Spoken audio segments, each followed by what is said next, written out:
السلام علیکم ورحمۃ اللہ وبرکاتہ۔ پیارے مسلمان بہن بھائیوں، کیسے ہیں آپ سب؟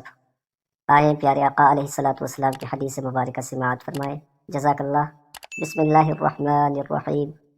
حضرت ابو ہریرہ رضی اللہ تعالیٰ عنہ نبی کریم صلی اللہ علیہ وسلم سے روایت کرتے ہوئے فرماتے ہیں کہ دوزخ اور جنت میں جھگڑا ہوا تو دوزخ نے کہا، مجھے متکبر اور ظالم لوگوں کی وجہ سے فضیلت دی گئی ہے، اور جنت نے کہا، پھر اس کی کیا وجہ ہے کہ میرے اندر سوائے کمزور، حقیر اور عاجز لوگوں کے اور کوئی داخل نہیں ہوگا؟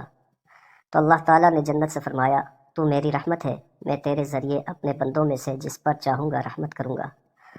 اور اللہ تعالیٰ نے دوزخ سے فرمایا، تو میرا عذاب ہے، میں تیرے ذریعے سے اپنے بندوں میں سے جسے چاہوں گا عذاب دوں گا، لیکن تم میں سے ہر ایک کو میں نے ضرور بھرنا ہے۔ پھر جب دوزخ نہیں بھرے گی تو اللہ تعالیٰ اپنا قدم دوزخ پر رکھیں گے، تو پھر دوزخ کہے گی، بس بس، پھر دوزخ اسی وقت بھر جائے گی اور اس کا ایک حصہ دوسرے کی طرف سمٹ جائے گا۔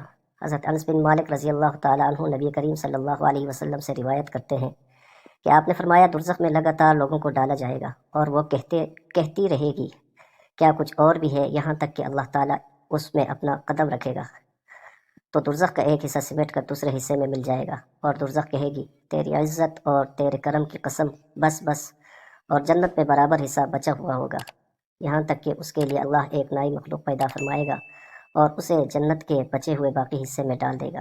حدیث مبارک پسند آئی تو ضرور ویڈیو لائک کریں اور چینل کو سبسکرائب کریں۔